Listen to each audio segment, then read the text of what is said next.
How do everyone, and welcome back to Royville Reads. My name is Stefan, and yeah, I'm not going to talk about this. I'm in a play; it'll grow back. Anyway, I just read another Star Trek book. This one is I.K.S. Gorkon: A Good Day to Die. I really like this book. It is written by Keith R.A. DeCandido.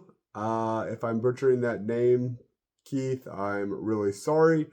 If you want to tell me how to say your name and want an interview, comment or someone. Anyway, I really like his stuff. So this is the first book in a trilogy of books, and the next one is Honor Bound, and the third one is Enemy Territory. So I've read these two books. I'm just going to talk about this one today.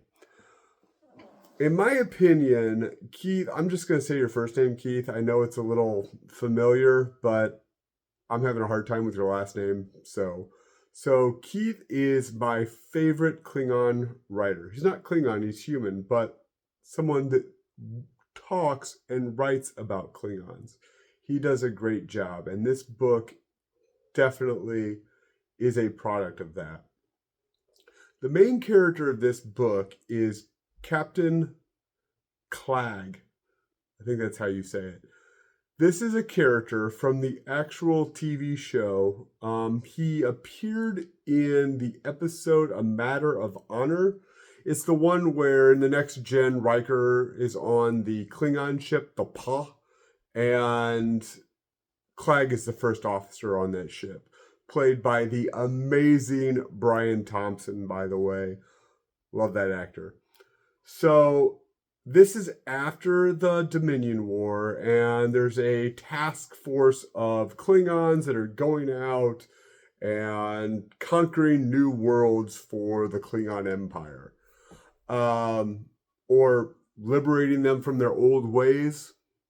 Anyway. Clag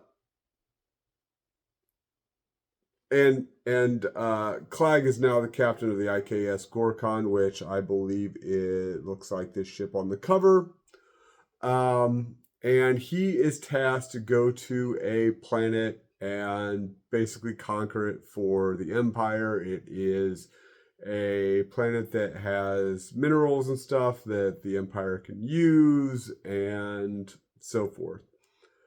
He beams down some of his men because it's a large Klingon vessel, so he has a number of warriors or Beks, B-E-K-K, Beks, that he has to fight for him.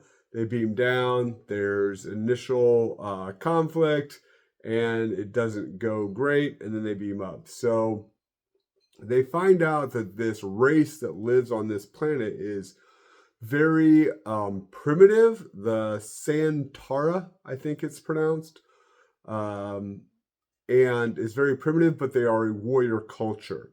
They're kind of a cross, I think, between like a ape style species and a feline style species mashed together. But they are a warrior race like the Klingons, only more primitive. So there is a communication between the Klingons and the Santara, and it comes down that they're going to do these like Olympic style games to figure out who is going to win the planet. So kind of this honor bound, if you win, we will leave your planet in peace because we are honor bound Klingons. And the Santara, if you win, we will serve you. We will be a member of your empire because we are honor bound Santara. Well, it goes back and forth. The Santara wins some of the events. The Klingons win some of the events. And it comes down to basically Clag having to fight a very I don't think it's the head of the Santara, but a very powerful fighter of the Santara.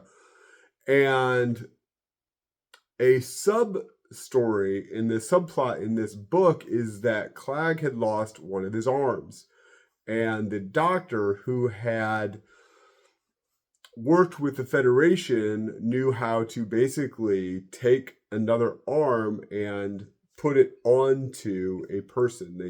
That she had learned that from the Federation, like a transplant, that kind of thing. But in Klingon culture, that's viewed as bad because you're supposed to go off into the pasture and die gracefully or something. I don't know.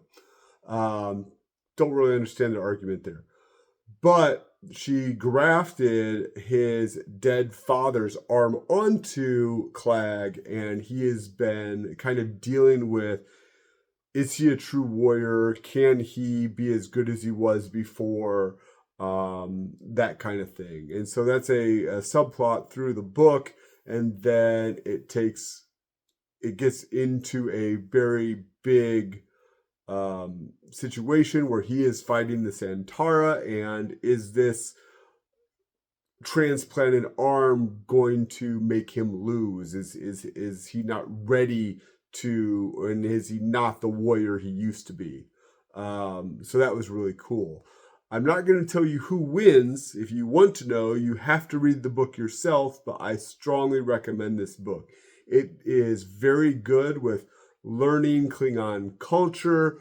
There's a lot of sub-characters in here of the Becks and how they interact with their higher, their superiors like Clag and the like. There's an interesting character that's somewhat in the book. He's more in the book in the second one, but kind of their, you would kind of maybe say counselor on a Federation ship, but he's more like the security, like I'm gonna, we're gonna make sure that this ship is strong for the Klingon Empire. But yeah, no, it is a very, very good book. There is great combat in it. There's things to think about with the Klingon culture. Strongly recommend it. If you want me to go through this book, let me know. I have not read, like I said, I have not read the last book, but that is definitely on my list to read. This is a quick read. It's definitely one of those kind of Star Trek popcorn books that you can read in a few afternoons. It looks like, let me tell you the page count. It also has a cool glossary of Klingon terms in back that are used through the book. I do like that, kind of what they are and how you would try to pronounce them. But it looks like, this book clocks in at 100 or 279 pages. So it's a good, quick read, and I strongly recommend I.K.S. Gorkon, A Good Day to Die. Thanks, everybody. Keep reading.